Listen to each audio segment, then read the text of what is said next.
Wow, this house is cute. But can I really get in the game in this economy? I do have savings, and I am responsible-ish. Ugh, I should bury it. I'm being wild. But what if I'm not being wild, though? Could I actually score a... Kick off your home buying journey with Zillow's new BuyAbility tool. It makes it easy to find out what you can afford, so you can get off the bench and onto the playing field with confidence. Check your BuyAbility, only on Zillow. This Steve Jones Show podcast is now loading. The Steve Jones Show podcast is presented by Sunbury Motor Company, Purdy Insurance, and Brewers Outlet.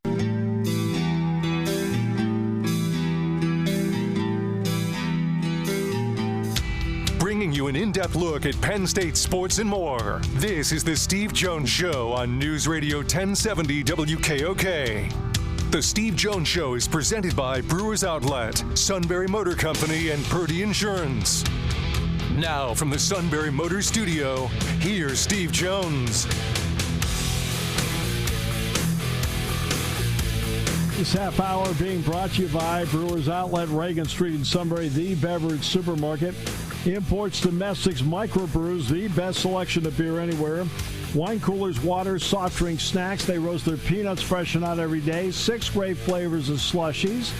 And ready-to-drink cocktails like High Noon, Crown Royal, and Jack Daniels. Pickle Bar led by the Barrels and the Dills, indeed second to none. Gear up for the NCAA Tournament now and stock up at Brewers Outlet, Reagan Street in Sunbury, the beverage supermarket.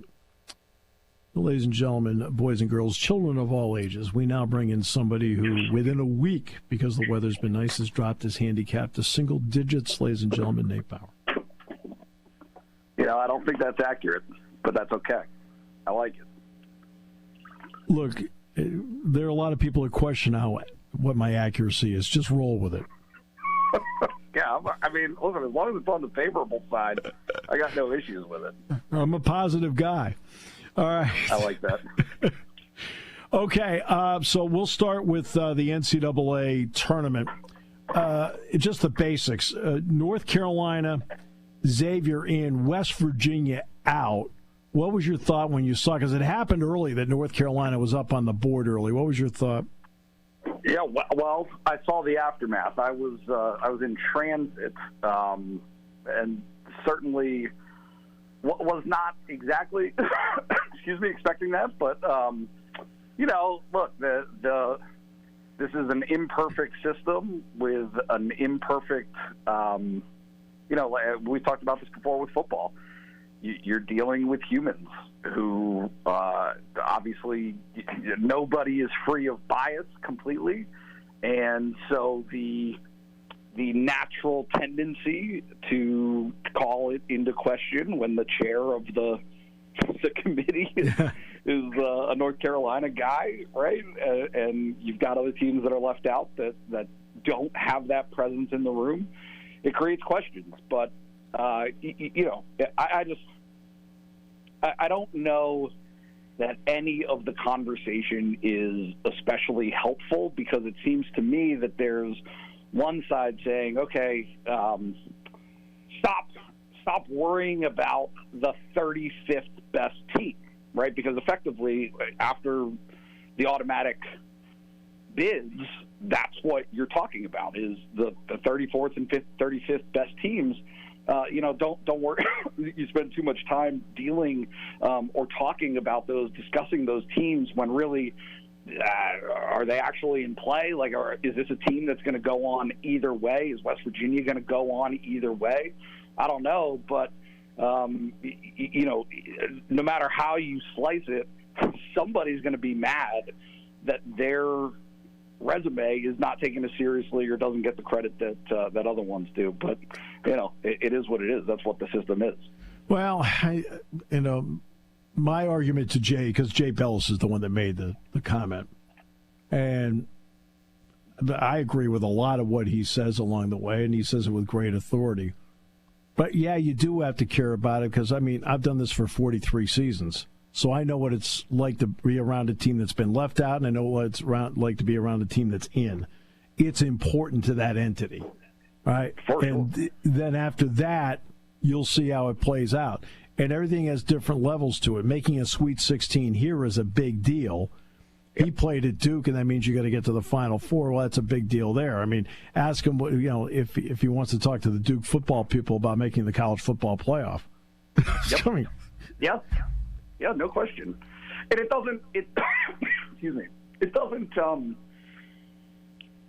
It just doesn't seem like until people's standards change, right? Like the whole conversation about what is success in college basketball. You're right. A North Carolina bid to being in the NCAA tournament is very different from other programs. Penn State would be amongst those, right? If Penn State was in the same circumstances, getting in at it, even just a squeaker to get into the tournament versus not is very, very significant. So it's just again, until there are hard and fast rules that take the decision right, like the kind of the pragmatism out of the equation, I'm just not sure that this is going to be any different next year or the year after that. All right, so Mike Rhodes will talk with the media on Wednesday. What would your first question be? You don't usually ask a lot of questions, but what would your first question be? Yeah, I think of Mike, it's did you have an opportunity, flatly, because look, this is they put they put out a statement saying that they had moved on and would be centering their attention on the 2025-26 season. So did you have, just given the atmosphere, right? You're looking at a bunch of teams. South Carolina turned down a bid. LSU turned down a bid to the NIT. Wake Forest, Indiana. There were a bunch of teams that have chosen not to participate in the postseason. I think that his answer, I know what his answer would be, but it's good to get it on the record of, the importance and benefit of continuing to play in today's college football today's college basketball when you're not playing in the actual tournament is severely diminished. There is it's not worth the effort. It's not worth the money. And it is not worth the ding or the dent into how you proceed into what is now player acquisition time.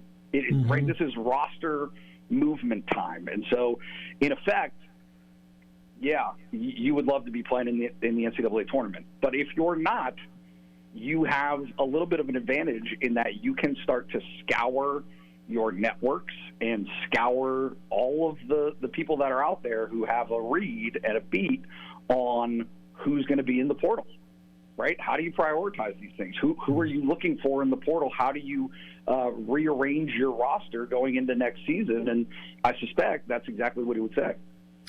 Yeah, because I think that because the NCAA now runs the NIT, again, that was because that's a settlement of a lawsuit about 15, 20 years ago, because they run the NIT.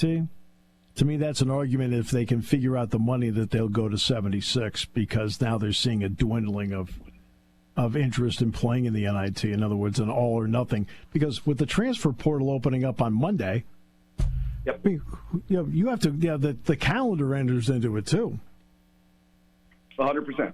100%. It again, it's just okay. So say that you're Penn State. That 5 players cannot be a part of your team next season. Right. So what is the value to them? Right. What is the value to Ace Baldwin to keep playing? There's not. It's the same situation as opt-outs in bowls, right? Where people finally, not people, but the system itself and its participants, its stakeholders, finally kind of woke up collectively to the fact that, these are exhibitions, and the way that they're handled is not of value. They're right. It doesn't help you in your future career, your professional career. So that's the first problem with it. I think the crown right? One of the rules is something like you need to have at least seven players available, right? Which in itself is problematic. That should wake people up. That should get people to say, wait a second, what are we talking about? If one of the requirements is you need seven players to be able to play, that should be be a screaming red alert saying, no, this isn't something that roundly has participation support within the people who are actually playing in these games. Well, let's start with this. Villanova's in the crown, and they have to go with an interim coach. Utah's in the crown. They're already playing with an interim coach, although I think Utah's top player did say that even though he's going into the portal, he's going to play. Degenhardt's going to play for Boise State. And there's the other component. If you get to the semifinals and the finals, there's NIL money involved. Right? Yep. That's the carrot. Yeah, and maybe that's enough of an appeal, but I'm not sure. Again, for Penn State's situation, where they finished the season 16-15 and probably did have an opportunity. They would have had an opportunity to play in the crown. Is it worth it to those guys? Is it worth it to the program against what? Well, not to mention the fact that the dates on the crown are so late. Yeah. You're talking about, in Penn State's case, not playing in the Big Ten tournament, like a 3-week layoff between games.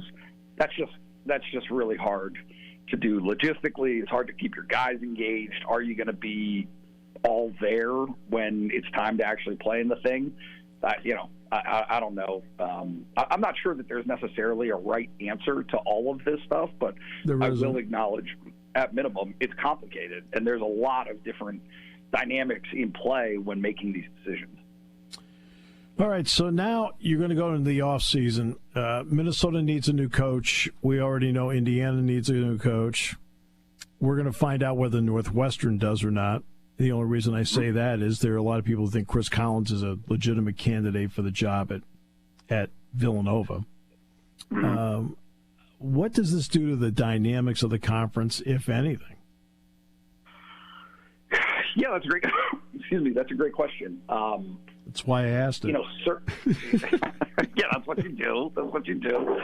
I think that you've seen other programs upgrade. You've seen other programs, specifically I'm thinking of Michigan, who last offseason, made that transition.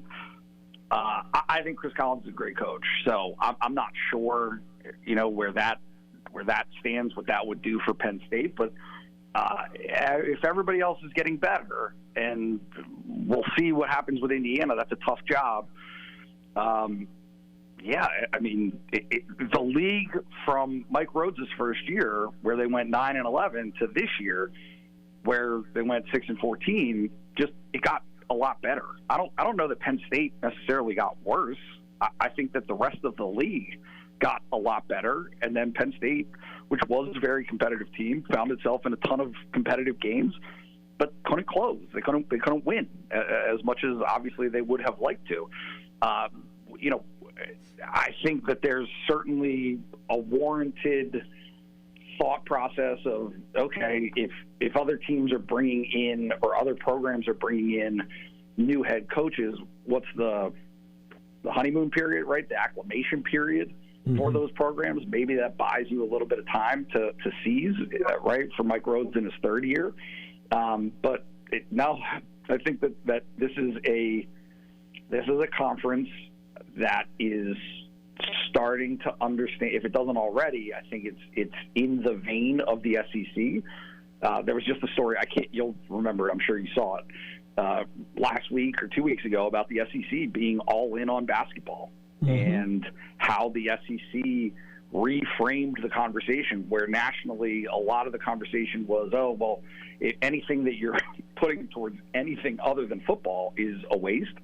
And the SEC said, nope,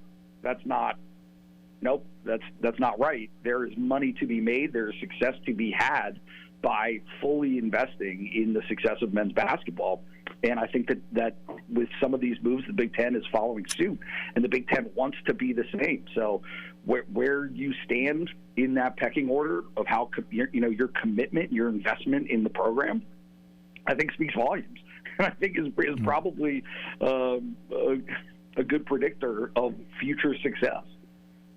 Well, the bottom line is, and in doing this for such a long time, if you're really going to look at it as business, and let's face it, it's more business than ever before, there are only two opportunities in your company to make money. The two opportunities in your company to make money are football and men's basketball. Well, if those are the only two opportunities you have to make money to then offset losses, you've got to invest in those two to make sure you're doing the best you can to offset the expected losses, because you want to keep those other parts of the company going. Yep. I mean, there's been a lot of stuff nationally over the last week or two, even house settlement stuff. How important are non-rev sports in this equation, right?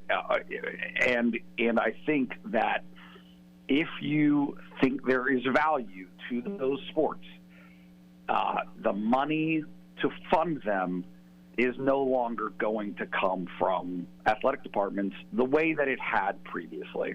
It's just the model has changed, and you see that actively taking place.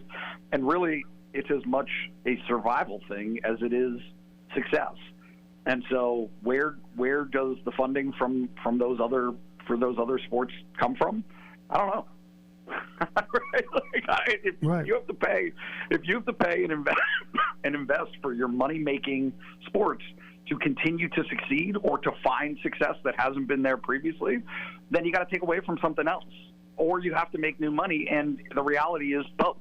You have to find new ways to generate revenue, and you're going to have to take away from other things that you used to pour money into. So, with that in mind, where does it fall? Where is all this money coming from?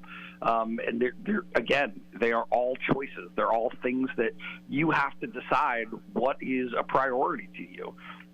And again, I mean, I'm not sure that there are right answers necessarily to some of this stuff, but it's going to be reflected in performance overall.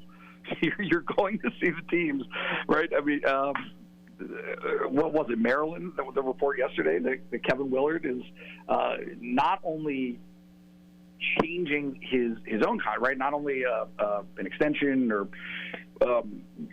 more money for him. It's a commitment to having the revenue share. Yeah. Like that's all any of this boils down to is all of these coaches want to know if they have an opportunity to win. That's it. Yes, and your opportunity that's right. to win is dictated significantly by the amount of money that you are willing to invest in your program. And it used to take a different shape. It used to be just facilities. It used to be amenities, like any of those different things that you could do within the rules. Well, now it's not that. Now it is very specifically player compensation, player acquisition, and player compensation. Are you all in on that, or are you not? Right. And for these coaches, all of them want the commitment from their administrations to say, yeah, we're all in. We're going to do it. We're going to do what it takes to compete at this level. And if you're not, it doesn't matter. Speaking about Penn State, it doesn't matter historically if the investment that you're making doubles, triples, quadruples what you've done previously. It matters what it is against the rest of the league. Right. Like that's right. That's where it gets very interesting. Is you might be investing more than you ever have before, but if you're not investing on the same level as the rest of the league, you're gonna have trouble. It's gonna be a hard sled. Which brings up then the West Shore home deal for the naming rights to the field inside Beaver Stadium for 15 years. Between the expansion of the stadium and also the NIL components, because West Shore Home has been deeply involved in NIL. I mean, it's 2025. Isn't that a 2025 deal? Yeah. Yes. they're a bit, I'm not sure, all the angles that you've covered on this show, but to me, the one thing that stands out more than anything, and certainly understand the Paterno feelings and some of that camp and the advocates for different naming or trying to raise money for, that. Here's the bottom line. This money is real. It is there, right? A fully formed business that has been vetted by university processes has, right, all of that stuff has cleared protocol, and checks can be signed, and when you put the check through, it will clear. That is the bottom line on this proposition. And for Penn State, when you've got shovels in the ground, right? We drive by it every day. You see the progress that's being made. You understand what's happening over there at Beaver Stadium. You need that money. You need that money, and you need it right now. And anything to offset expenses that you already have, commitments that have already been made, it helps because it frees up other money. You're just more of the pot is the same than it's ever been, right? It's all, some of it's a shell game, and you're moving funds around and, changing where it's coming from a little bit. But at the end of the day, if you've got money that's coming in, you can use it and distribute it as you choose. And so for money to be directed $50 million over 15 years to Beaver Stadium, that means that's $50 million that you don't have to come up with yourself from other revenues. And that's huge. Yeah. Because look, nobody understands the emotion of how people feel about Joe. I mean, are not going to feel it any more so than I do. All right, after working with him for 32 years. But I also was around him enough to hear him give quotes. And one of the quotes, if I heard it once, I'm going to say I heard it 15 to 25 times over the years. I want your money and not your 2 cents. Now, that's a direct quote, okay? That's not, I'm not taking liberties with it. So I just, he understands the value of what people are contributing. So he understood it. Yeah, and they need it. They need it more than ever, right? That is what the situation is for Penn State athletics. Right? It's not an existence thing, right? This isn't a crisis. This is an opportunity, right? Mm-hmm. That's to me the framing that is a reflection of reality. Is you pushed all your chips in with this stadium, and so because of that, the reason you pushed your chips in was because you saw a backside of it that was beneficial from a financial standpoint to the health of the university and the health of the athletic department moving forward. That is the upside. You're betting on yourself with this. Yeah. Okay. You need other people to bet with you, right? Mm-hmm. Like you need the support of the community. You need other people to be rowing in the same direction on those efforts, because there is a brighter backside to this than I really think than even people recognize, right? And the more that plans come out and renderings and those kind of things, I think people will get excited about it, and I think people already are excited about it. But now that it's real, now that it's actually happening, it can't just be kind of a figment of your imagination, right? It's no longer a hypothetical. It is, okay, this is what we are doing. This is how much it costs. How do you pay for it? And then going all in on that, trying to figure it out. And, again, a $50 million deal over 15 years, that helps tremendously in those efforts. It's going to be in the 70s on Wednesday, swing away. Thanks so much, my friend. Appreciate you. Thanks so much. Appreciate you having me on. Nate Bauer, back with more. It's time for basketball, and Uber Eats is dropping deals on game day favorites to keep you locked in on the action. Like when you're craving a buzzer beater, but also buffalo wings. Or when an upset makes you want to ugly cry into a pizza. And right now, Uber Eats has game day deals from McDonald's, Popeyes, Pizza Hut, Wendy's, and hundreds more local favorites. So you can keep your eyes on the ball and your hands on a hamburger. Order now, only on Uber Eats. Product availability varies by region. See app for details. For the moment on News Radio 1070 WKOK.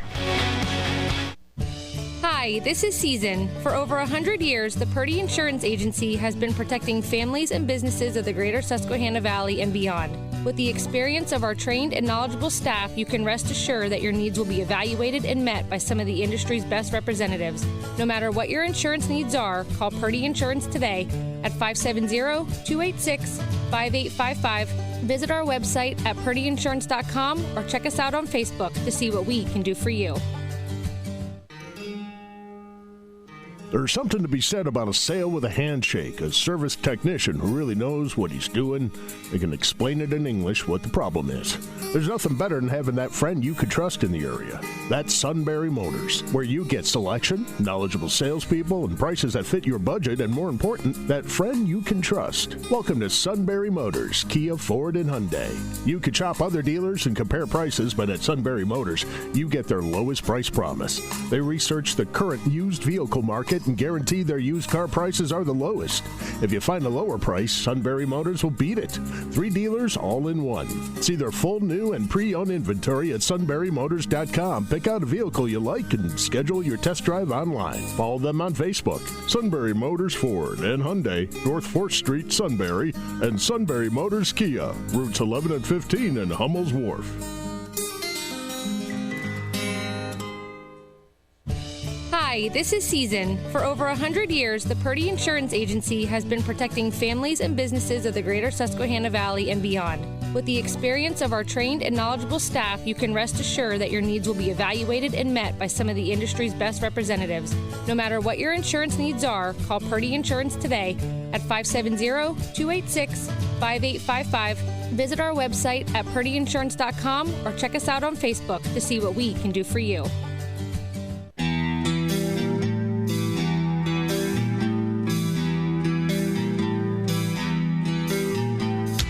Bringing you an in-depth look at Penn State sports and more. This is the Steve Jones Show on News Radio 1070 WKOK. The Steve Jones Show is presented by Purdy Insurance, Brewers Outlet, and Sunbury Motor Company. Now from the Sunbury Motor Studio, here's Steve Jones. Saw that Lions Surplus is going to put out some stuff from Beaver Stadium. Did you see that? I did not. Yeah. Where's my chair, man? Now, I didn't even think about it. When it came time to leave, you want to know exactly what I did when it came time to leave after the SMU game? I literally opened the door. Jack was in the hallway. Roger and Bob were in the booth breaking down all the equipment. Jack's walking toward the elevator, and I just look back and go, "Goodbye, booth." And I left. That's all I did. Okay? And I never thought about taking anything. It was like, it wasn't even in my thought process. Like, okay. So then this great guy said to me, he says, "What about your chair?" And it was before the Northwestern basketball game. I said, "Geez," I said, "I didn't really think about taking anything," because I guess a couple of people did take some stuff. And I know Roger, for example, took the nameplate for the radio network, room 210, and he took it. And I didn't see it till Monday after the game. I was like, "Oh, okay. It's in his office." Okay. I never even thought about it. So this guy, before the Northwestern game, says, "Hey, do you want your chair?" Well, no offense. I mean, I've been sitting in that chair for, I don't know how long it's been in there. At least 15 years we've had those chairs in there. At least. Maybe more. It could be as much as 20 years we've had those chairs. They switched them out. And I said, "That's actually a pretty comfy chair." I said, "Yeah." Well, then he got back to me before the Oregon game.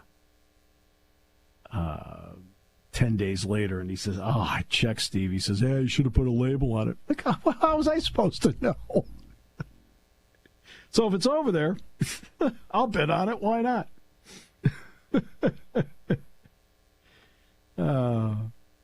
This half hour brought to you by Sunbury Motors, 4th Street in Sunbury, Sunbury Motors Kia. Routes 11 and 15 in Hummel's Wharf, and online at sunburymotors.com.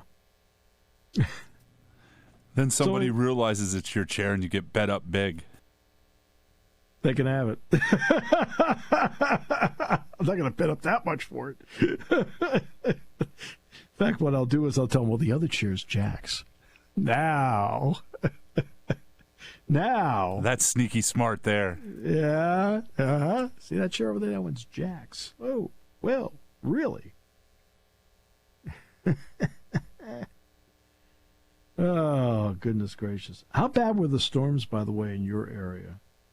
Not as bad as some of the stuff I saw from St. College. I think once they hit the mountain, I don't want to say petered out because they were pretty bad, but they weren't quite as bad as they were when they hit you.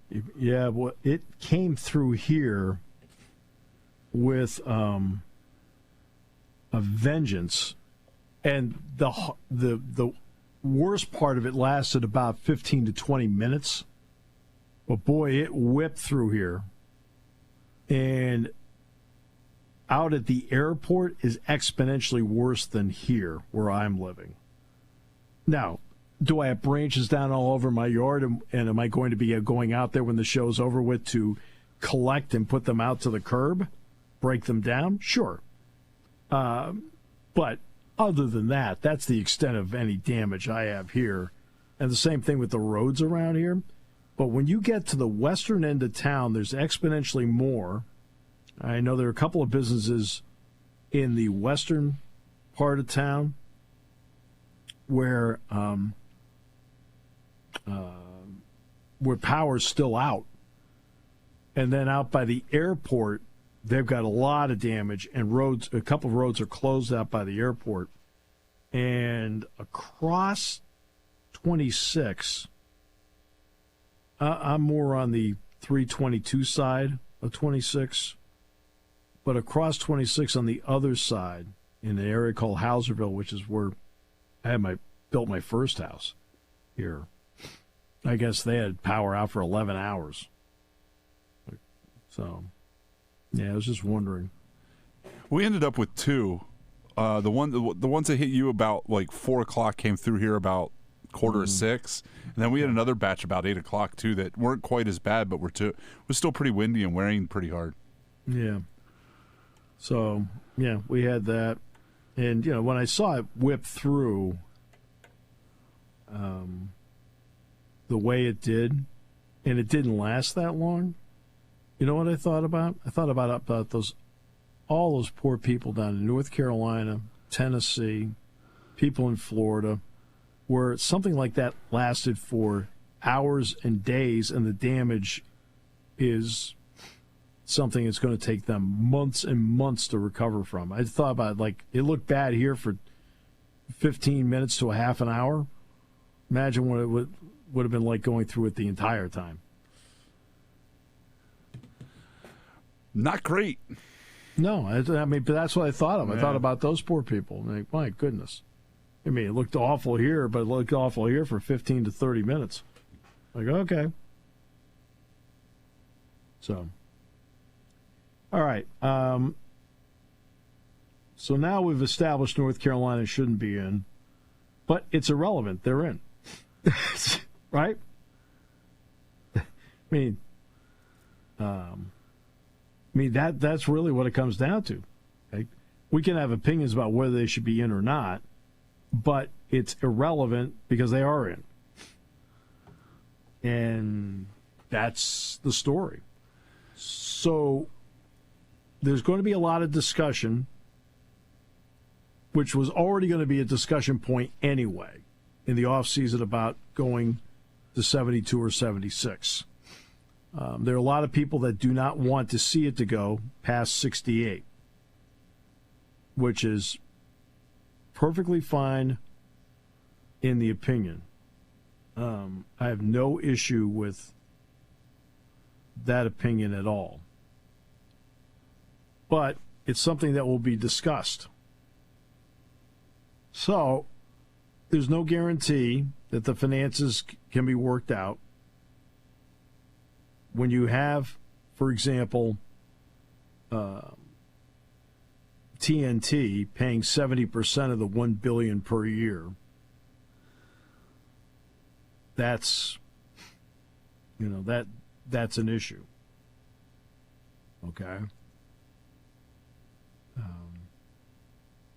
and that's the money component. So revenue from the men's tournament already accounts for $1 billion of the $1.4 billion NCAA reported in the fiscal year. So that's $1 billion of the $1.4 billion. All right.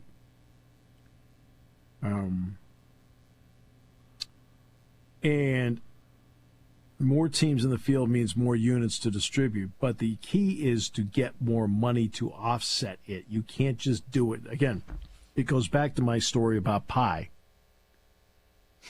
Right? So we talked about a conference.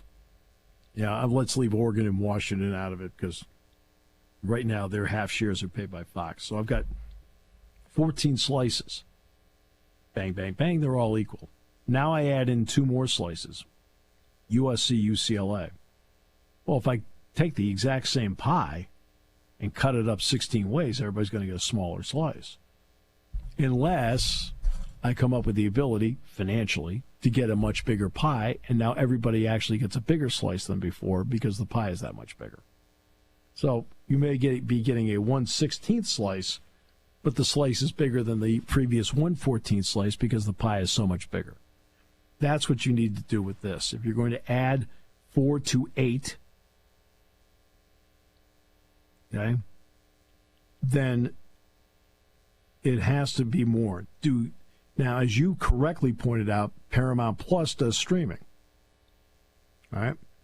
But do you reach an agreement on the additional first 4 games if you can't get TNT, which pays 70% of this? CBS pays 30%. They pay 70% of it.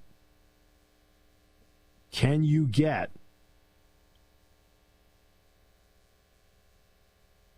somebody to pick up those other games if it's not TNT or CBS? And I don't know what the contract reads, so I'm not going to pretend to know about it. Everybody knows that this is for college basketball, but for the networks, incredible. Right? The first 4 games last year drew 6.2 million viewers. The first round games averaged 8.5 million. Okay?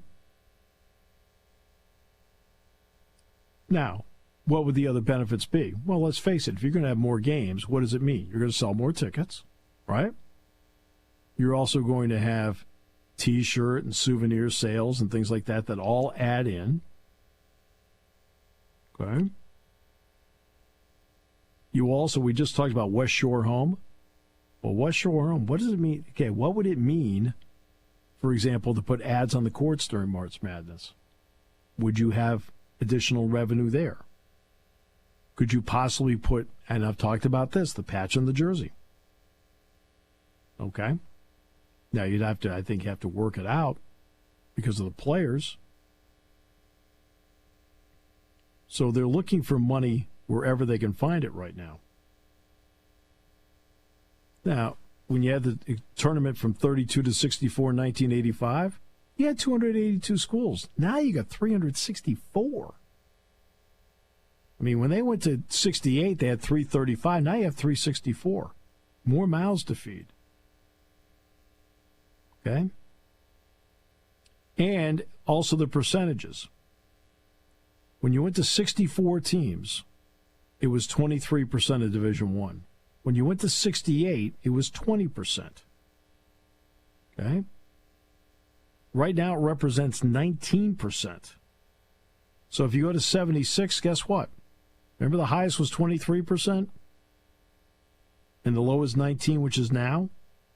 If you go to 76, it's 21%. It's not that big a change, but it does change the first 2 days. No question. Does it dilute the product? That is a fair, very fair analysis of it. The Big East, for example, they're not in favor of it. The Big 12 is really in favor of it. Brett Yormark has been very blunt about, hey, we want more. And Yormark is somebody that really, really pushes basketball. He really does. Does the Atlantic 10 want it? Yeah, because, look, I mean, Bernadette McGlade, they used to get as many as 4 into the tournament out of the Atlantic 10. Now they're fighting to get 2. I think this year didn't they just get 1? Right? I think VCU's the only one they got, right?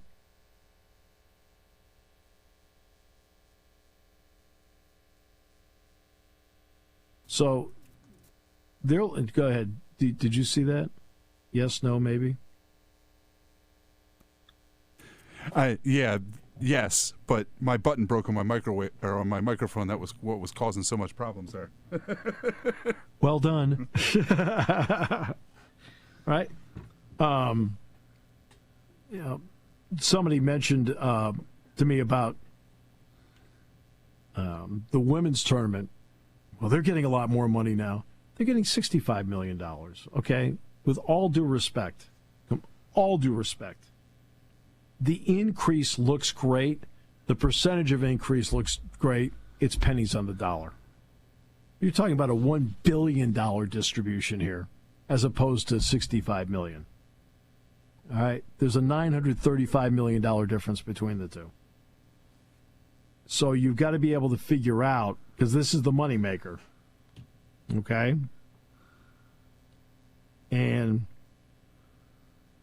so, would I prefer 68? Of course I would. Right? But realistically, do I see them expanding it? If they can find the television or streaming money to do it, yeah, because you need the money more than ever. But you can't just do it and cut down everybody's slice of the pie. That's already happening with the House settlement. The House settlement's going to reduce everybody's slice of pie a little bit. Everybody, from Bucknell to Penn State. So you got to figure out ways to increase that number somehow, some way. And when you see more teams opting not to play in the NIT, which is an NCAA sponsored event, well,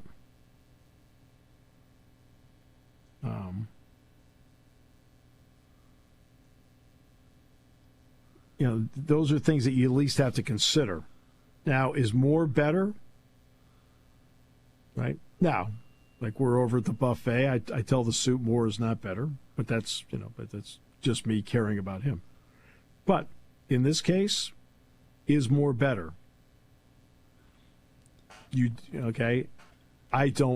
That one you can really debate. And the arguments would be over 77 to 84. But you have to have the financial resources to make sure that people aren't getting less, that they're even getting slightly more. And that, to me, is the only reason to do it. And at some point, especially with revenue sharing coming up now with the players, that is going to be something you need to contemplate.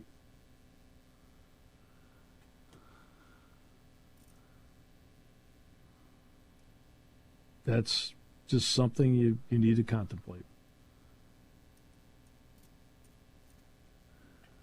And I know we keep talking about the money game over and over and over again. But the way everything is now,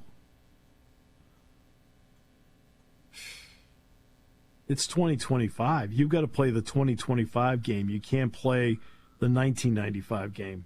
The 1995 financial game does not work in 2025. I think that's a fair statement. Very fair. Very true. Whatever you're thinking about, the model of financially, the model of 1995 does not work in 2025. Everything's completely different now, and the revenue sharing component is a gigantic one.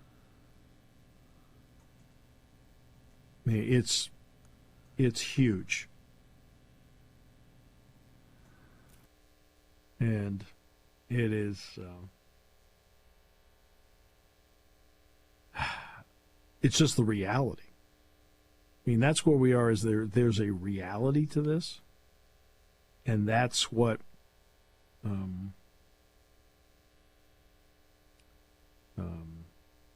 we have to deal with. What is today's reality?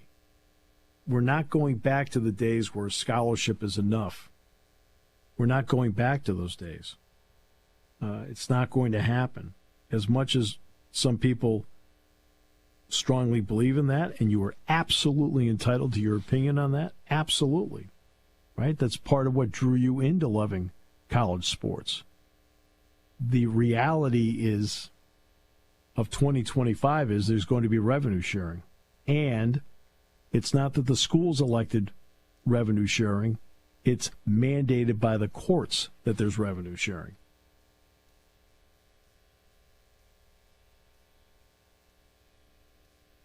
So it wasn't your school that sat there and said, hey,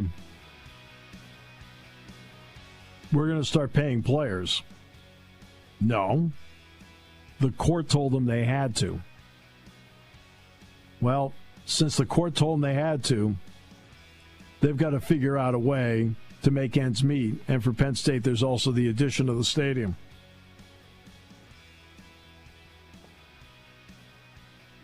Which the idea is going to be you can get more money out of that place because there will be, especially with conferences and things like that, more opportunities to sell some space in there or rent some space in there in the off season.